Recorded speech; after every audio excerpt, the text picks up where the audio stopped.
అసలు ఈ చీరలు ఒక్కొక్కరికి ఎన్ని ఇస్తారు, ఈ చీరలు ఎప్పటి నుంచి పంపిణీ స్టార్ట్ చేస్తారు, ఇవి మహిళా సంఘాల్లో ఉన్న వాళ్ళకి ఇస్తారా లేదంటే ఓటు హక్కు కలిగిన ప్రతి ఒక్క మహిళకి ఇస్తారా, ఇలాంటి విషయాల గురించి ఈ వీడియోలో తెలుసుకుందాము. ప్రతి ఒక్కరు కూడా వీడియోనైతే లైక్ చేయండి. మీరు లైక్ చేయడం ద్వారా ఇలాంటి తెలియని సమాచారాన్ని ప్రతి ఒక్కరు కూడా తెలుసుకునే అవకాశం అయితే ఉంటుంది. అదే విధంగా మీరు వీడియో ఎక్కడి నుంచి చూస్తున్నారో కామెంట్ అయితే చేయండి. మీరు మొదటిసారిగా మన ఛానల్ చూస్తున్నట్లయితే మన ఛానల్ని సబ్స్క్రైబ్ చేయండి. మీ ఫ్రెండ్స్ అండ్ ఫ్యామిలీ మెంబర్కి వీడియో షేర్ చేయండి. అయితే గత ప్రభుత్వం బీఆర్ఎస్ ప్రభుత్వం అయితే ఈ చీరలైతే బతుకమ్మ పండగకైతే ఒక్కరికి ఒక్క చీర మాత్రం ఇచ్చేవాళ్ళు. ఇది డ్వాక్రా గ్రూప్ కి సంబంధం లేకుండా మహిళలు 18 సంవత్సరాలు నిండిన ప్రతి ఒక్కరికి కూడా చీరలైతే ఇచ్చేవాళ్ళు. కానీ ఆ చీరలు బాగా లేవు, నాసిరకంగా ఉన్నాయని చాలా మంది ప్రజలైతే ఆ చీరలను సరిగ్గా వాడలేదు. ఆ చీరలను పొలాల్లో బెదిరులకి గాని లేదంటే వేరే పనికైతే ఆ చీరలనైతే వాడడం అయితే జరిగింది. అయితే ఈ సంవత్సరం ఆ విధంగా ఉండద్దు అని రేవంత్ రెడ్డి ప్రభుత్వం అయితే మహిళలకు ఒక్కొక్కరికి 800 రూపాయలు విలువ చేసే పట్టు చీరలు అందిస్తాము, గత ప్రభుత్వం లాగా కాకుండా ఇప్పుడు చీరలైతే క్వాలిటీగా ఉండాలి అని హై క్వాలిటీతో రెడీ చేపించడం అయితే జరిగింది. అయితే ప్రతి విలేజ్ కి ఇంకా చీరలు డిస్ట్రిబ్యూట్ కొన్ని విలేజ్ లోకి వచ్చాయి, కొన్ని విలేజ్ లకు అయితే రాలేవు.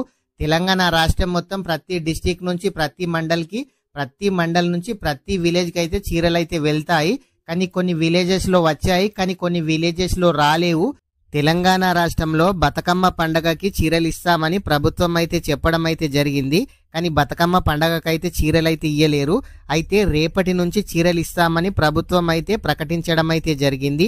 ఈ చీరలు ఎవరికి ఇస్తారు, ఏ తేదీ నుంచి ఏ తేదీ వరకు పట్టణ ప్రాంతాల్లో ఉన్న వాళ్ళకి ఇస్తారు, ఏ తేదీ నుంచి ఏ తేదీ వరకు గ్రామీణ ప్రాంతాల్లో ఉన్న వాళ్ళకి ఇస్తారు, అసలు వీళ్ళు రేపైనా సరే చీర ఇస్తారా ఇయ్యరా, మీరు ఏమనుకుంటున్నారు కామెంట్ అయితే చేయండి. తెలంగాణ రాష్ట్రంలో బతుకమ్మ పండగకి చీరలు ఇస్తామని ప్రభుత్వం అయితే చెప్పారు. కానీ చీరలు ఎందుకు ఇయ్యలేరో ఎవరికైతే తెలియదు. అనివార్య కారణాల వల్ల ఈ చీరలనైతే పంపిణీ చేయడం నిలిపివేయడం అయితే జరిగింది. అయితే రేపు ఇందిరాగాంధీ జయంతి సందర్భంగా రేపటి నుంచి మహిళలకు చీరలు పంపిణీ చేస్తామని సీఎం రేవంత్ రెడ్డి గారు చెప్పడం అయితే జరిగింది.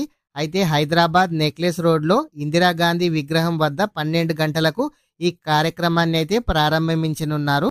అయితే గ్రామీణ ప్రాంతాల్లో ఉన్న వాళ్ళకి ఎప్పటి నుంచి ఎప్పటి వరకు ఈ చీరలు పంపిణీ చేస్తారనంటే రేపటి నుంచి డిసెంబర్ 9వ తేదీ వరకు గ్రామీణ ప్రాంతాల్లో ఉన్న వాళ్ళకి ఈ చీరలనైతే పంపిణీ చేస్తామని ప్రభుత్వం అయితే చెప్తున్నారు.